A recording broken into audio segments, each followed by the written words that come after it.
Ya, muy buenas noches, compañeros. Ya, el día de hoy vamos a ver un tema también importante que es el VIH y VIH embarazo. Ya, listo. Empecemos. Bueno, ¿qué es el VIH? Ustedes saben que el VIH es el virus de la inmunodeficiencia humana. Además que este es el agente causal del síndrome de la inmunodeficiencia adquirida, SIDA, en humanos. Y este virus por primera vez fue aislado en Francia en 1984.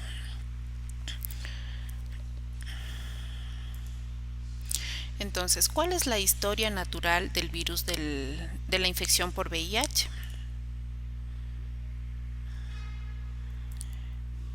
Oh, hay un problema con las diapositivas. Les vamos a volver a cargar, ¿ya? David, David, no están las diapositivas bien. No se me carga el gráfico.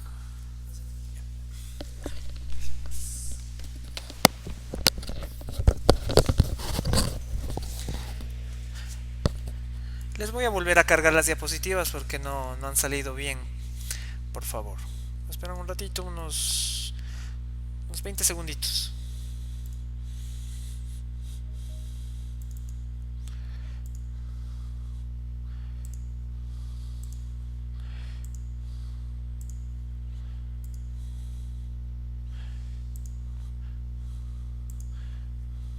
¿Cuál es? Doc, ¿cómo se llama? VIH embarazo.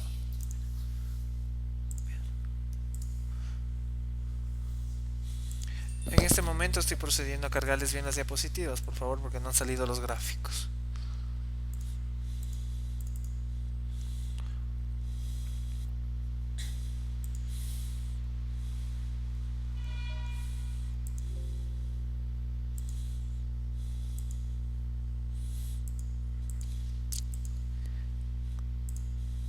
Desde aquí.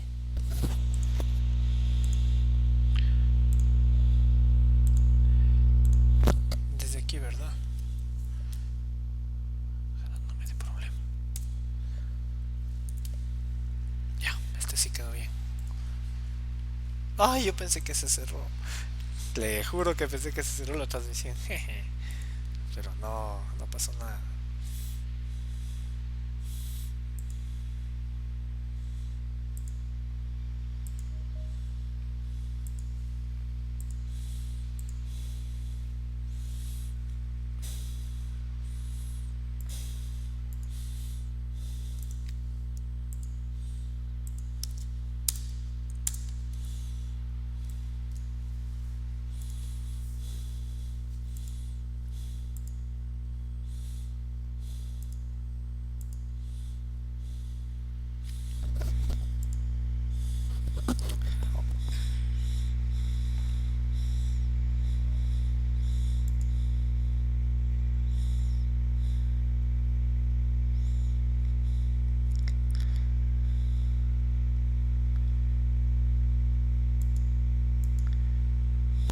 Listo, ya están subidas. Vamos a continuar con la clase con la doctora.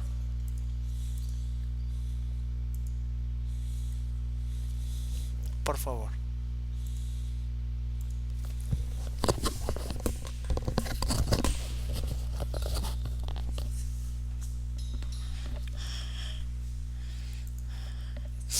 Ya, listo. Ya, continuamos entonces.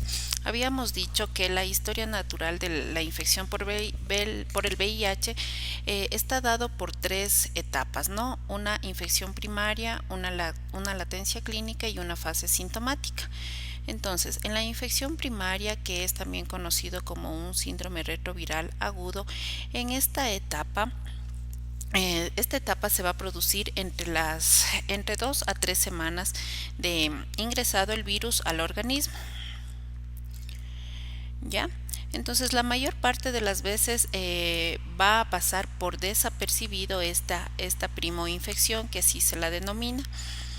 porque sus síntomas son muy poco aparentes o porque se van a confundir con un síndrome gripal. Entonces, en esta etapa la sintomatología habitual puede incluir fiebre, adenopatías, faringitis, erupción cutánea, astenia, mialgias, diarrea, cefalea, náusea, vómitos, pérdida de peso y en ocasiones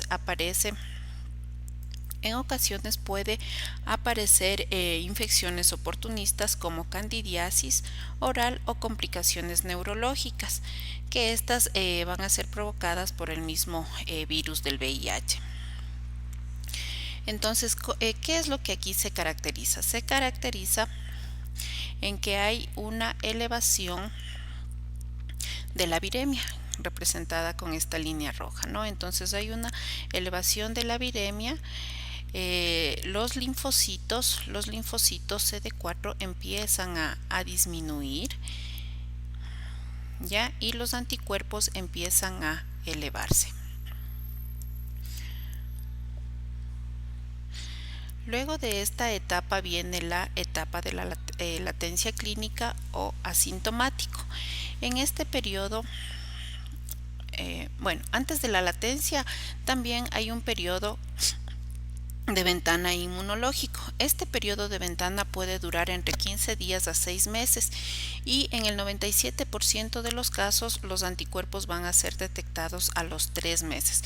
Por eso es que se recomienda realizar una prueba de VIH o un tamizaje de VIH después de 3 meses de que la persona haya tenido contacto o un factor de riesgo para adquirir la infección.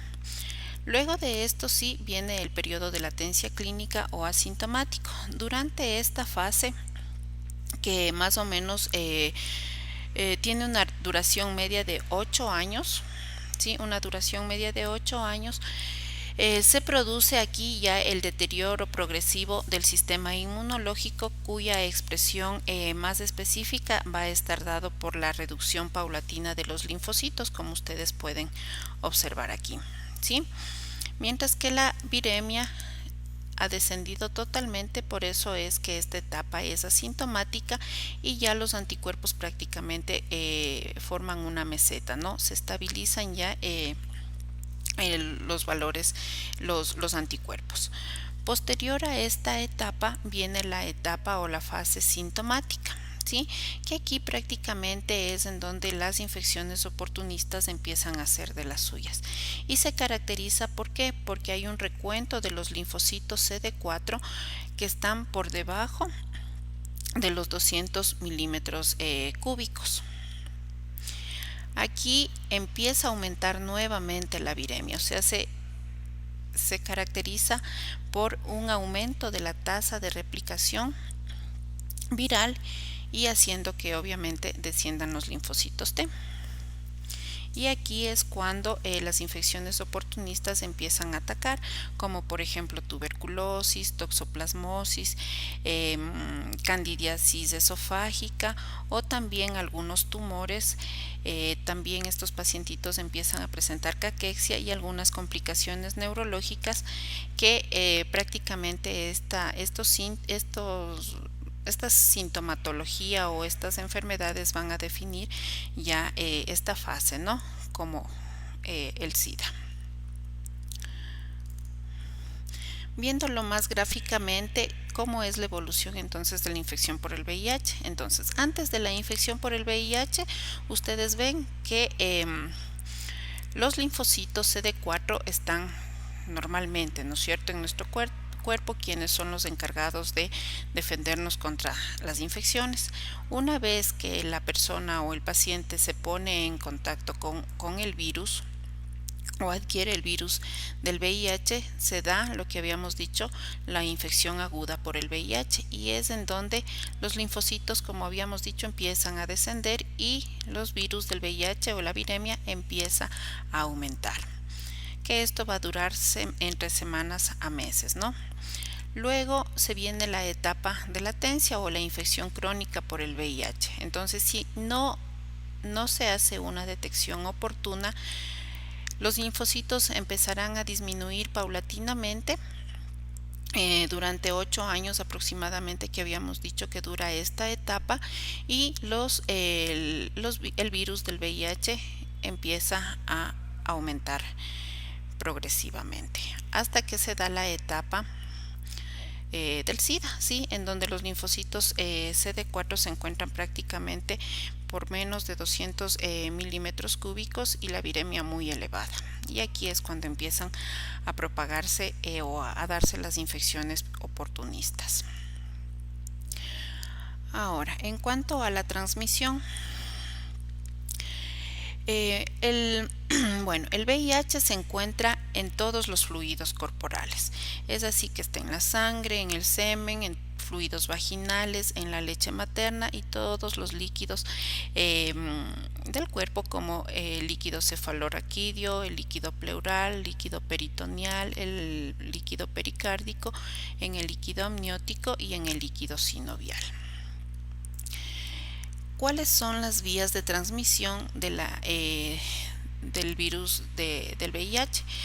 Tenemos tres vías, ¿no? La vía sanguínea, la vía sexual, la vía sanguínea y la transmisión materno-infantil.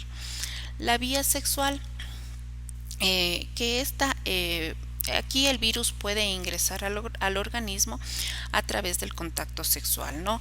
Ya sea contacto sexual por la vagina, anal u oral, siempre y cuando no tengan protección, y también al compartir juguetes sexuales. Ya, entonces vamos hablando de una vez de las maneras de evitar la infección por VIH a través de la vía sexual. Entonces ¿cómo podemos evitar? Primero, abstinencia, ¿no? Abstenerse de pronto de tener relaciones sexuales con personas que altamente sospechosas o que tengan factores de riesgo de haber contraído el virus del VIH. Fidelidad mutua, ¿sí? La postergación del inicio de las relaciones sexuales también principalmente en los adolescentes, ya que ellos corren mayor riesgo de infecciones por VIH y otras infecciones de transmisión sexual. Prácticas sexuales seguras y también el sexo protegido, como por medio del condón, ¿sí? Entonces es importante a nuestros pacientes indicarles la forma correcta de utilizar el condón. Sí, entonces aquí en estas láminas está cómo se debe hacer, ¿no? Indicarles a nuestros pacientes paso a paso. Entonces, primero indicarles que los preservativos no pueden tenerlo, por ejemplo, en las billeteras, que esto hace que se dañen, ¿no? Verificar además que el empaque tenga una burbuja de aire, si no, caso contrario ya no está en condiciones de usarlo. Igual verificar la fecha de expiración. Entonces deben abrir el paquete con mucho cuidado de no rasgar el condón. No deben utilizar los dientes, no tijeras o algún objeto cortopunzante porque pueden lacerar el condón. ¿Sí? No deben desenrollarlo antes de ponerse. Luego deben sujetar la punta del condón y colocarlos en el pene erecto, ¿no? Antes no lo pueden hacer. Una vez que ya lo colocan, sin soltar la punta del condón o preservativo, van a ir desenrollando poco a poco hasta que llegue a la base del pene. Y luego ya de esta manera está colocado adecuadamente y pueden usarlo desde el inicio hasta el final de la relación sexual. Una vez que terminan el acto sexual o que ya eyacularon, deben sujetar del aro del condón, ¿sí? Que está en la base del pene, y retirarse antes de que el pene pierda su erección. Una vez que se retiren el condón o preservativo del pene, deben, sin dejar derramar el semen, envolverlo en un papel higiénico y arrojarlo directamente en la basura y lavarse las manos. Ya, les vamos a colocar el resto de las presentaciones. En serio, ya me va a dejar solita. Ya. Ya. La 2.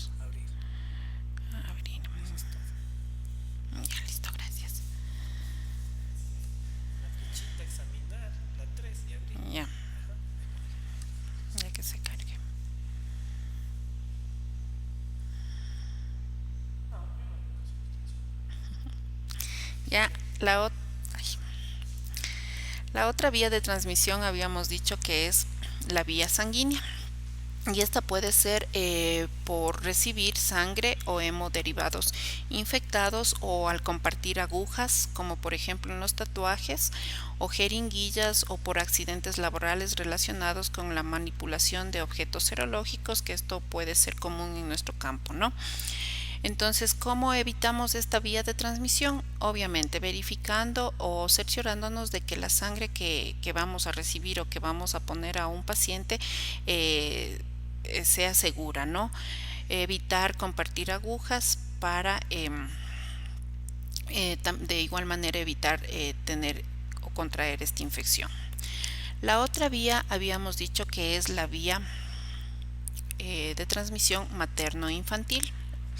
En esta vía eh, de transmisión es la transmisión del virus de una mujer VIH positiva a su hijo o hija y que puede ocurrir durante el embarazo, el parto o la lactancia.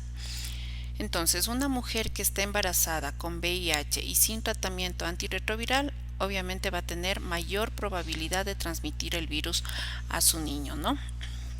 Entonces, estas mujeres, ¿cómo evitamos la transmisión materno-infantil? Haciendo una detección oportuna, porque a medida que reciban oportunamente el tratamiento antirretroviral, va a disminuir significativamente el riesgo, por lo menos hasta menos del 2%, la infección a su hijo. ¿Ya? Entonces, en base a esto tenemos el protocolo, el PTMI. ¿Qué es el PTMI? El PTMI es la prevención de la transmisión materno-infantil del VIH. ¿Sí? Entonces, ya.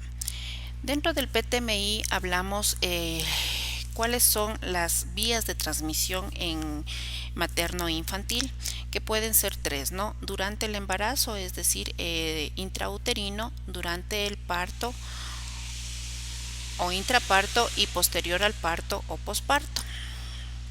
Entonces, la transmisión uterina, intrauterina, se produce fundamentalmente en las últimas semanas de gestación, pero hay estudios o se ha demostrado que puede transmitirse en cualquier momento del parto, pero generalmente tiene una mayor proporción de transmisión en las últimas semanas de gestación. Y la transmisión intrauterina está representada por el 25% de transmisión materno-infantil. Entonces aquí lo fundamental es disminuir la carga viral en la gestante. ¿Por qué? Porque a mayor carga viral de la gestante, mayor va a ser el riesgo de transmisión.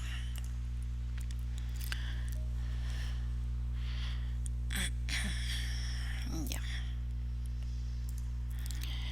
La otra vía de transmisión materno-infantil habíamos dicho que es la transmisión intraparto. Ya, o durante el parto. Esta representa el 40 a 50%, ¿sí? De transmisión materno-infantil, ya que el niño va a estar expuesto a sangre y secreciones genitales maternas que van a contener el virus del VIH, ¿no es cierto?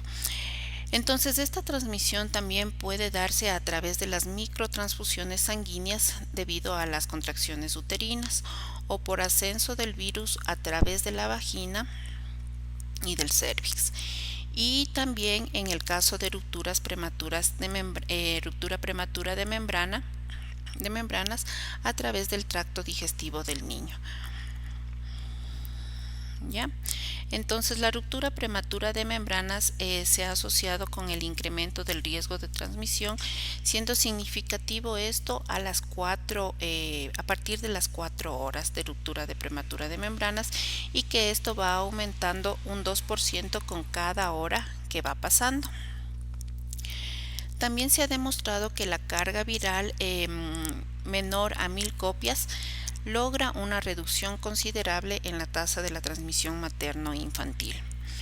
Y cuando se programa una cesárea, esta debe realizarse antes del inicio de la labor del parto y con las membranas amnióticas íntegras. La otra vía de transmisión habíamos dicho que es a través de la lactancia materna. Entonces, esta vía de transmisión está entre el 14 y 20%. Y los factores de riesgo o que se asocian a un mayor riesgo de transmisión son cuando hay por una mayor carga viral plasmática, que hay una mayor carga viral en la leche materna, que hay un mayor deterioro inmunológico de la madre, por presencia de pronto de mastitis en la madre o lesiones sangrantes en los pezones o erosiones en la mucosa oral del niño o presencia de candidiasis oral en los lactantes o cuando hay una primoinfección durante la lactancia. Entonces, ¿cómo es el diagnóstico de la infección por el VIH en la gestante? En realidad, los signos y síntomas van a diferir de la etapa en que se encuentre la gestante. ¿Ya? Entonces, el máximo de inefectividad en los primeros meses, pero muchos infectados van a ignorar que son portadores hasta las fases más avanzadas. Como habíamos dicho, en las primeras semanas ningún síntoma y no va a haber ningún síntoma. Y en ocasiones puede confundirse con un cuadro pseudogripal, como habíamos dicho, que puede haber fiebre, cefalea, erupciones, dolor de garganta, que nos puede hacer pensar en cualquier otro proceso viral, más no en una infección por VIH.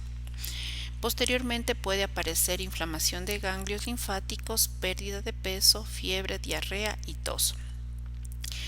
Y en ausencia de tratamiento o un diagnóstico oportuno aparecerán las infecciones oportunistas, como habíamos dicho, como por ejemplo tuberculosis, meningitis criptocócica, infecciones bacterianas graves o cánceres como linfomas o sarcomas de Kaposi, entre otros. ¿Cómo hacemos entonces el diagnóstico en una mujer gestante? Ya, primero debemos dar la información preprueba o la consejería preprueba, que aquí lo que debemos hacer es brindar la mayor cantidad de información sobre los mecanismos de transmisión, la prevención del VIH-Sida y también de sífilis, las posibilidades también del tratamiento con los antirretrovirales y también sobre los efectos adversos de la terapia en caso de que tuviera la infección. Luego debemos, si la paciente accede a realizarse la prueba, se debe realizar el consentimiento informado, es decir, llenar un formulario en el que ella acepta y firma que desea que se le realice la prueba o el tamizaje del VIH. Entonces, en el ministerio actualmente contamos con dos tipos de prueba, las pruebas de cuarta generación y de tercera generación. La prueba de cuarta generación es una prueba rápida, entonces se realiza con este primer tamizaje con las pruebas de cuarta generación. Si esta prueba es reactiva, bueno, primero vamos, si es que no es reactiva, el diagnóstico es negativo para VIH y se va a solicitar una nueva prueba según la edad gestacional, ¿no? Lo ideal es hacerlo en el primer trimestre del embarazo. Si lo hacemos en el primer trimestre del embarazo, las pruebas subsiguientes se hará en el segundo y tercer trimestre, en el parto o posparto. Y si no, se las realizará dependiendo de en la edad gestacional que se haga la captación de la mujer gestante. Y se notifica el tamizaje, es decir, se registra en historia clínica, ¿no?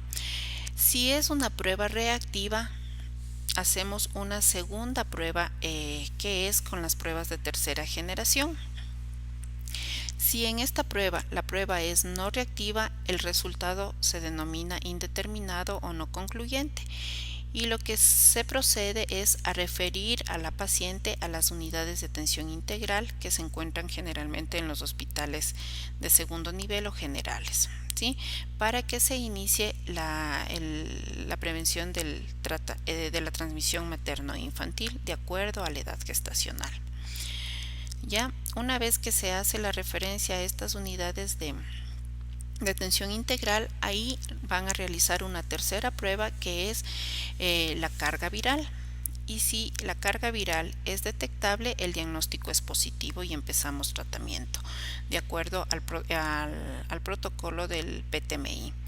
Pero si la carga viral es indetectable, el diagnóstico es negativo para VIH y se repite el algoritmo de acuerdo a la edad gestacional, es decir, repetir una prueba de tamizaje al segundo, tercer trimestre, al parto o posparto, dependiendo de la edad gestacional que se captó a la paciente.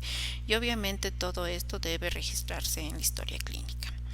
Si la segunda prueba con la prueba rápida de tercera generación es reactiva, el diagnóstico es positivo para VIH e inmediatamente hay que hacer la referencia a la unidad de atención integral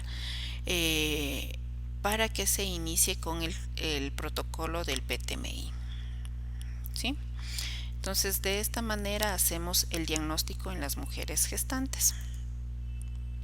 Vamos a cargarles la otra parte de las diapositivas.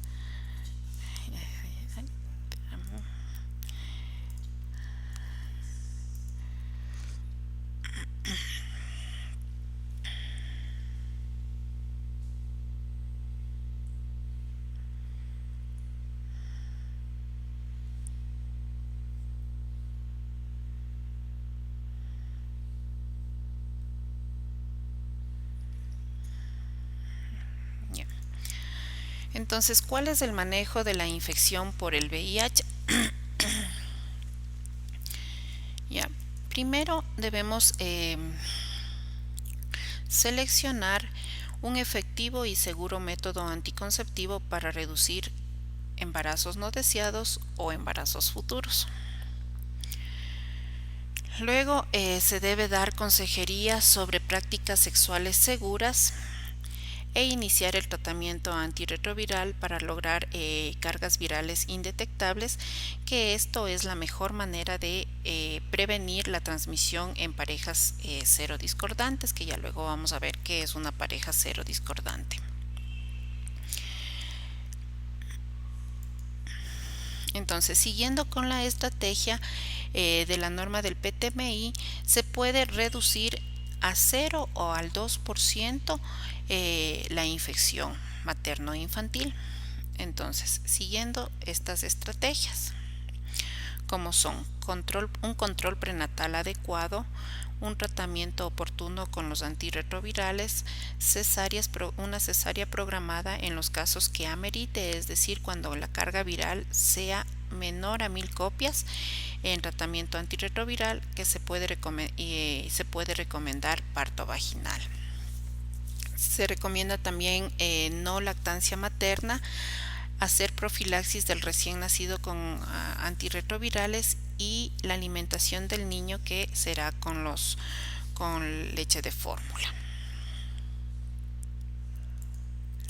¿Cuáles van a ser los cuidados prenatales de una mujer con VIH que se deben realizar en las unidades de atención integral del VIH, ¿no? Estas pacientes no pueden ser controladas en una unidad de atención de primer nivel de atención, sino deben ser controladas por medio de las clínicas del VIH o las unidades de atención integral en los hospitales de segundo o tercer nivel. ¿Sí? Y aquí se aplican igual las mismas normas establecidas para salud sexual y reproductiva, considerando ciertas particularidades de una paciente que se encuentra en alto riesgo, que son ya manejadas específicamente por el tratante. Ya. Entonces, en este cuadro se encuentra resumido todas las actividades que se deben realizar durante el control prenatal de la gestante con VIH, tanto en la primera consulta como en las consultas subsecuentes. Como ustedes conocen, la historia clínica debe ser completa y se debe proporcionar el carnet perinatal en la primera consulta y en las subsecuentes. El control obstétrico debe ser completo de acuerdo a las normas de salud sexual, de salud reproductiva materno-perinatal, ¿sí? Se debe, obviamente, estas pacientes necesitan apoyo psicológico, nutricional, tanto en la primera consulta y en las subsecuentes va a ser la atención psicológica según la necesidad, la atención nutricional cada mes y la atención de enfermería, bueno, ellas también según la necesidad en las subsecuentes y en las primeras que ellas son las responsables y el eje fundamental en el tema de la posconsulta, ¿no? Apoyo también con trabajo social en la primera consulta y esto es permanente en las subsecuentes. Dentro de los exámenes de laboratorio que se requiere, todas las que solicitamos en una mujer gestante, biometría completa, grupo factor, química sanguínea, perfil lipídico, glucosa, prueba de tolerancia a la glucosa, ¿sí? A las 24 y 28 semanas de gestación, esto en la primera consulta, y de ahí cada trimestre al final y según necesidad.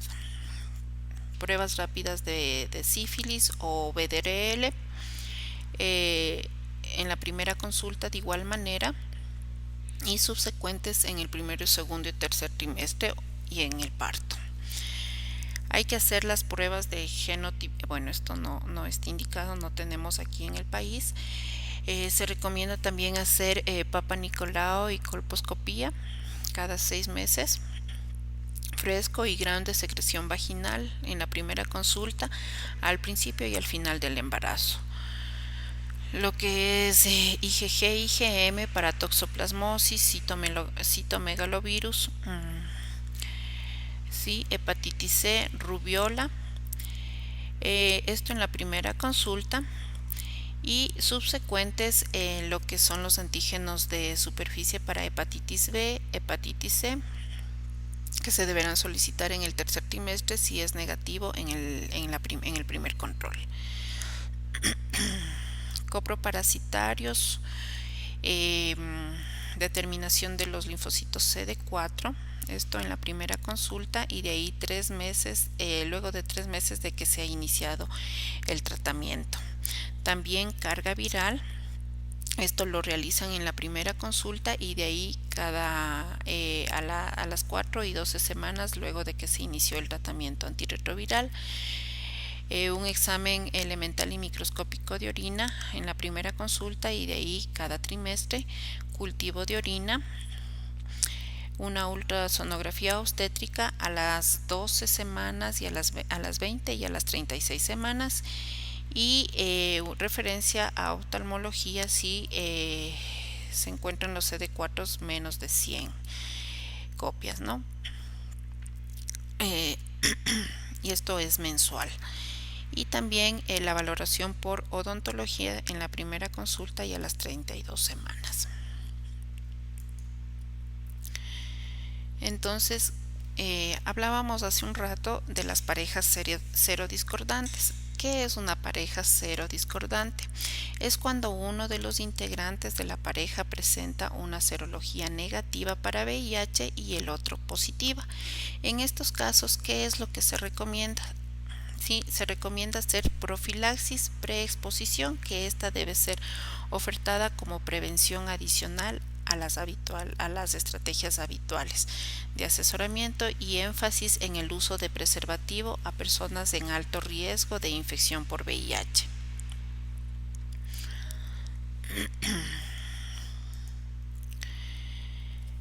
¿Cuáles son entonces las recomendaciones generales en el momento del nacimiento en caso de mujeres seronegativas y parejas VIH positivas?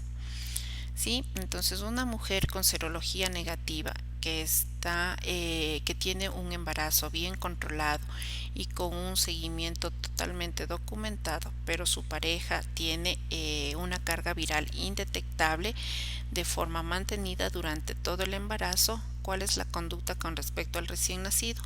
Se lo va a tratar como un recién nacido no expuesto y se va a iniciar lactancia si es que no hay alguna otra contraindicación para esta y la administración de la BCG. Pero si tenemos una mujer con alto riesgo de adquirir VIH, porque su pareja tiene una carga viral detectable o que es desconocida durante todo el embarazo, ¿cuál es la conducta con respecto al recién nacido? Que se le va a realizar un test rápido y se va a enviar la muestra al laboratorio para serología de VIH. Si este es negativo, no se inicia quimioprofilaxis y se va a indicar la BCG y se hace la referencia a tercer nivel.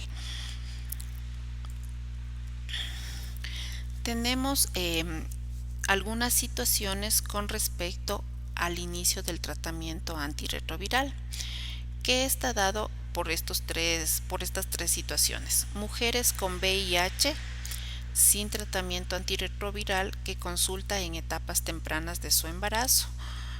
La otra situación, mujeres con VIH y sin tratamiento que se presentan en trabajo de parto. Y la otra situación, recién nacidos de madres con VIH que no recibió ningún tratamiento profiláctico para la prevención de transmisión materno-infantil.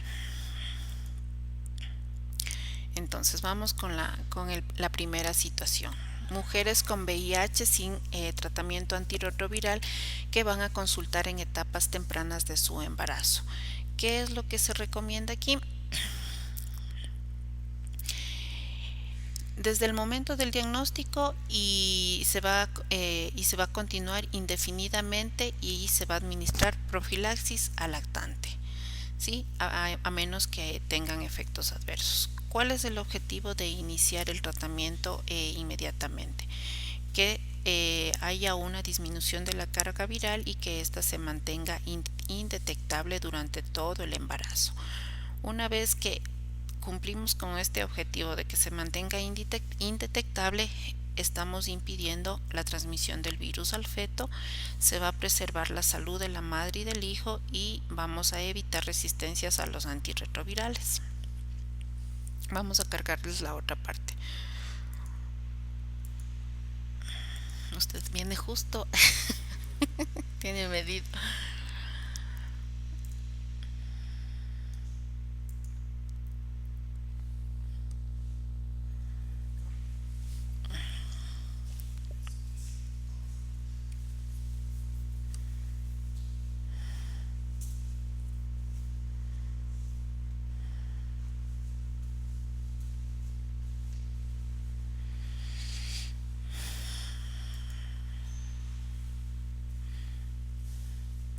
Entonces, como habíamos dicho, cuando tenemos mujeres con VIH sin tratamiento antirretroviral que consultan en etapas tempranas de su embarazo, aquí se va a eliminar el prerequisito de los CD4 para el inicio del tratamiento y se va a extender la prevención de la transmisión materno-infantil a futuros embarazos. ¿Ya? Vamos a disminuir el riesgo de interrumpir y reiniciar la triple terapia antirretroviral. Vamos a minimizar la posibilidad de resistencias por monoterapias encubiertas y una vez que se inicia el tratamiento antirretroviral, esto va a ser para toda la vida, ¿no? No se recomienda en pacientes que tengan anemia utilizar la acidobudina por la disfunción renal que estas pueden provocar también. La otra situación habíamos dicho que son mujeres con VIH y sin tratamiento que se presentan en trabajo de parto. Aquí lo que se va a hacer es la administración del tratamiento antirretroviral intraparto y posparto. Y para el tratamiento del niño, en caso de que la madre recibiera nevirapina, para la prevención de la transmisión materno-infantil o en presencia de factores de riesgo de transmisión como prematurez, ruptura prematura de membranas por más de 4 horas, infecciones del tracto genital y sangrado, lo que se considera es el uso del tratamiento combinado con 3 fármacos. La otra situación habíamos dicho que es el recién nacido de madre con VIH que no recibió ningún tratamiento profiláctico para la prevención de transmisión materno-infantil. Entonces aquí las posibilidades de disminuir la transmisión materno-infantil están totalmente limitadas al componente del posparto. Y aquí estos niños lo que se recomienda realizar es un estudio virológico lo más rápido posible, idealmente tomando la primera muestra inmediatamente al nacimiento antes de iniciar profilaxis y la siguiente a las 4 semanas de que se ha iniciado la profilaxis, a fin de poder determinar rápidamente el estado del niño y evaluar si necesita o no tratamiento. En cuanto a la profilaxis de los antirretrovirales, se debe iniciar en el niño como tan pronto se pueda, tolerar la alimentación oral y en lo posible en las primeras horas de nacido. Entonces, de acuerdo a la Dirección Nacional de Estrategias de Prevención y Control del VIH, SIDA y de ITS, está encaminado para lograr la reducción de la transmisión materno-infantil y asegurar el estado de salud tanto de la madre como del niño, ¿no?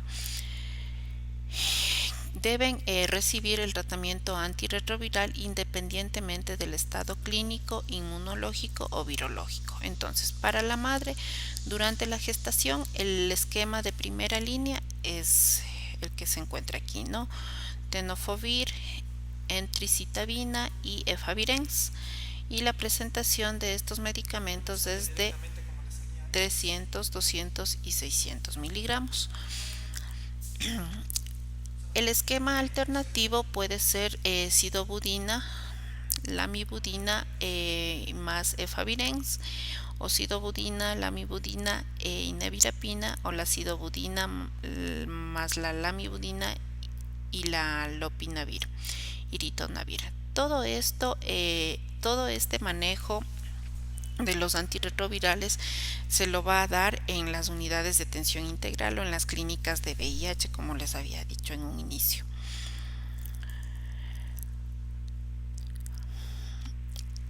La terapia intraparto va a estar dada por la sidobudina intravenosa y la nevirapina en tabletas, ¿sí? Y la sidobudina en estas dosis, ¿no? Una carga intravenosa de sidobudina de 2 miligramos por kilo a pasar en 1 hora y una monodosis de nevirapina de 200 miligramos, ¿sí? Entonces esto vamos a continuar con una infusión intravenosa de sidobudina a 1 miligramo kilo hora hasta ampliar el cordón. Ya luego la sidobudina la vamos a administrar intravenosa de 200 miligramos por kilo a pasar en 1 hora, ¿sí? Y esto va a estar indicado en mujeres con VIH y con tratamiento antirretroviral durante la gestación.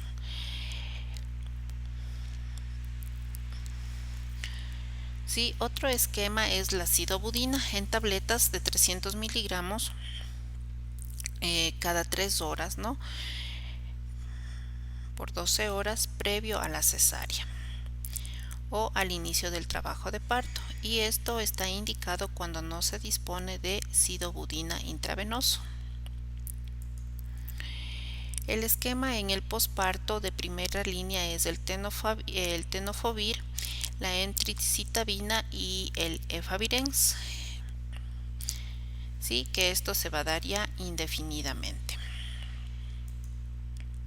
Entonces en este cuadrito está cómo se realiza la preparación de la sidobudina para infusiones intravenosas en 100 ml de glucosa al 5%, que está dado de acuerdo al peso.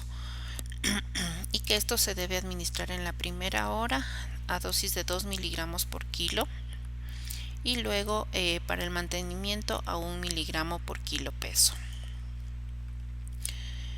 Ya, entonces acá está de acuerdo al peso. Si es una paciente de aproximadamente 40 kilos, ¿sí?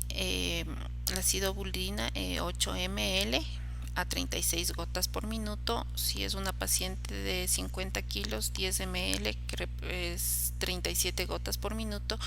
Y si es una paciente de 60 kilos o más, 12 ml, 37 gotas por minuto. Y acá las dosis de mantenimiento, que está calculado a 1 miligramo por kilo peso. ¿Sí? A 4 ml, 5 ml y 6 ml. Todas 35 gotas por minuto.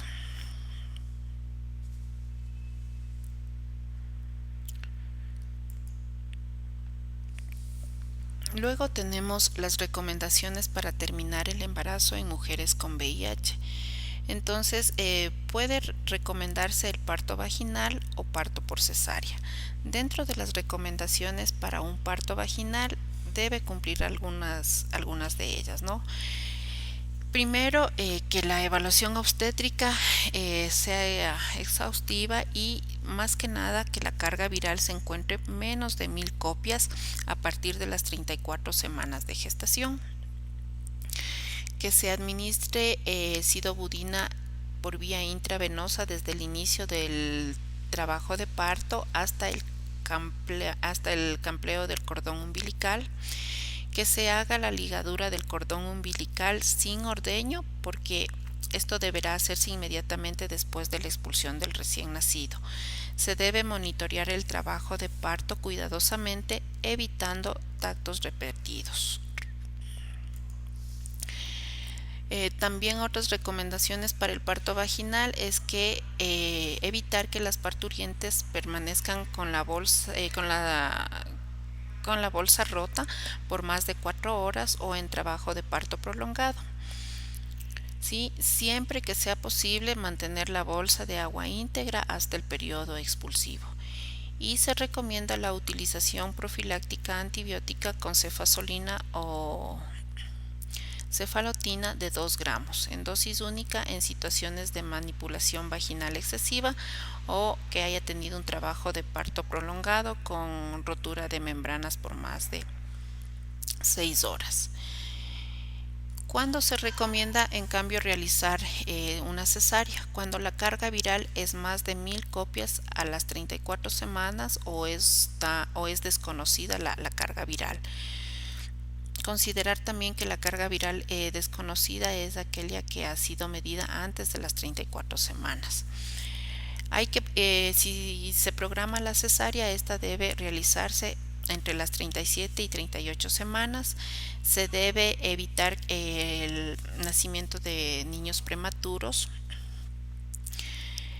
La internación debe hacerse tomando en cuenta el tiempo necesario para administrar la administración previa de sidobudina, ¿sí? Sea en 3 horas antes de que se vaya a dar la cesárea. Cierren sus micrófonos, por favor. También, de igual manera, aquí se recomienda hacer profilaxis antibiótica con cefazolina o cefalotina a 2 gramos. Dosis única después del camplamiento del cordón umbilical. Se debe hacer la ligadura del cordón umbilical sin ordeño también y el alojamiento conjunto para la madre y el niño.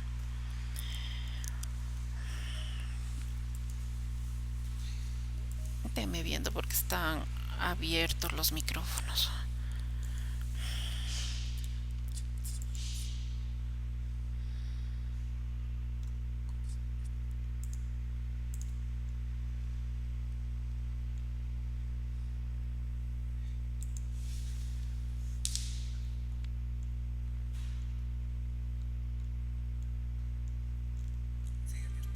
Sí.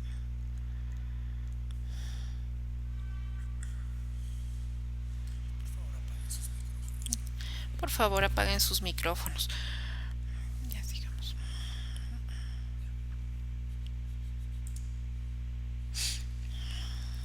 Eso en cuanto a las recomendaciones para terminar el embarazo en mujeres con VIH, tanto por vía vaginal o por cesárea. Ahora, en cuanto a lo que es la prevención al recién nacido en la transmisión del VIH por lactancia.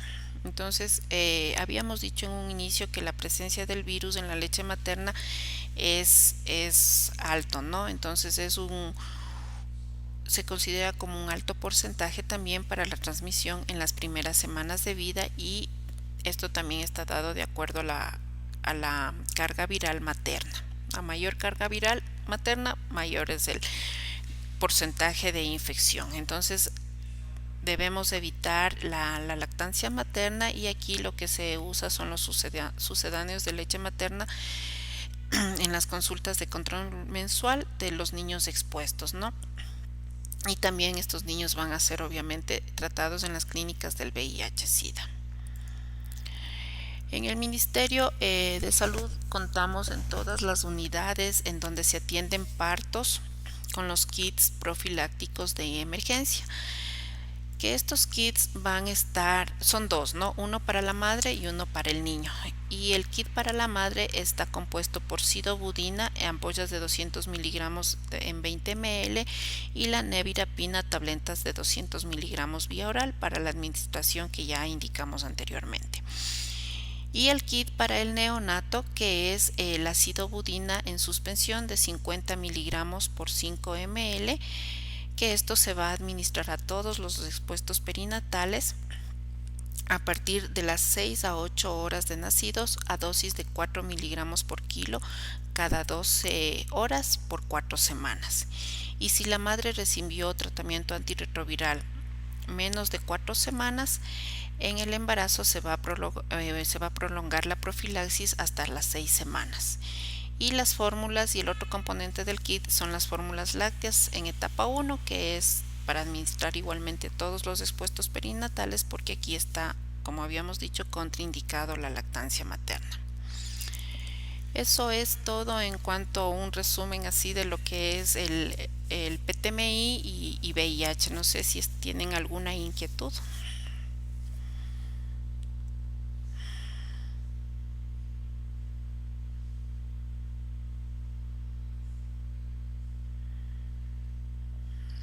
Buenas noches, doctora. ¿Cómo está? En Buenas uno de noches. los dentro de los exámenes que hay que pedir a la paciente para el manejo de VIH, decía que hay que pedir perfil lipídico. ¿Cuál sería la causa? Tengo entendido que sí hay un aumento de perfil lipídico en la mujer embarazada. Sí, es que, bueno, el pedido de los exámenes es normalmente como si fuera una mujer gestante, normal, si no estuviera con la infección del VIH. El seguimiento es normal, ¿no? Entonces recuerden que en una mujer gestante que no tiene la infección de VIH se pide toda esta batería de exámenes para valorar su estado general. Entonces es igual acá con las pacientes con infección de VIH. Ya. No sé si escuché bien, el Papa Nicolau creo que dijo que hay que hacerle cada 6 meses. ¿Y por qué? Sí, aquí lo que nos indica la guía es cada 6 meses. Ahora, esto también se contrapone con otra literatura, ¿no? Que está contraindicado. Eh, de pronto, el por qué en búsqueda de infecciones oportunistas. Mm, ya, pero el Papa Nicolau sería más para detección ¿cómo es? Eh, ¿Cómo es? No sería más para infección. El Papa Nicolau no es que se ve infecciones vaginales, ¿o sí? No, no, no. Pero podemos de pronto determinar los LIEs de bajo o alto grado, o de pronto determinar algún tipo de CA. Y Sí. esto lo hacemos cada 6 meses. Según esta guía nos indica cada 6 meses. Habría que contraponer de pronto con otra literatura, porque en otras, en cambio, nos indica que nos dice que está contraindicado hacer papanicolaos, colposcopías durante el embarazo. O sea, ya sería criterio también del especialista. Ya. Y al último, de las pacientes que son seronegativas, esposo VIH positivo y la mujer negativa, creo que, no sé, no escuché bien, sí se puede dar lactancia materna. Sí, siempre y cuando, pero el de la pareja, la carga viral sea indetectable. sea indetectable, porque si sea indetectable durante todo el embarazo, podemos recomendar la lactancia materna porque ahí se considera al niño como negativo, ¿sí? Pero si la pareja es carga viral detectable o desconocida, entonces no podemos arriesgarnos a recomendar lactancia materna al niño. Ya, muchas gracias. ¿Ya? ¿Alguna otra inquietud, tal vez? Buenas noches, doctora. ¿Cómo está? Buenas noches. Tenía una inquietud.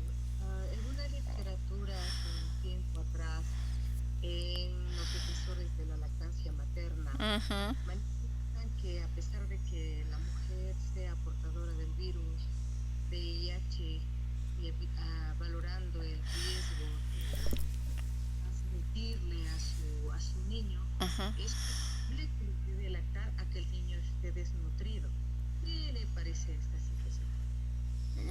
No, ¿Será yo probable? creo que no. Yo creo que no, porque si la madre es diagnosticada con VIH, a pesar de que ella tenga su carga viral indetectable, hay el riesgo.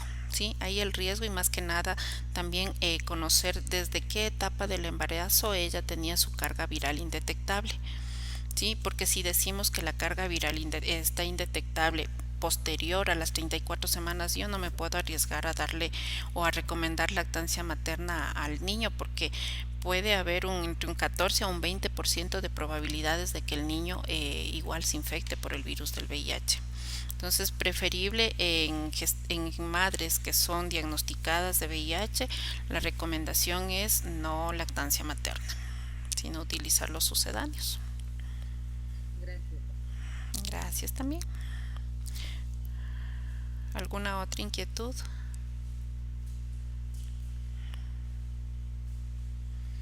Bueno, si es que no hay más inquietudes, les agradezco por su atención y un gusto haber compartido con ustedes este periodo.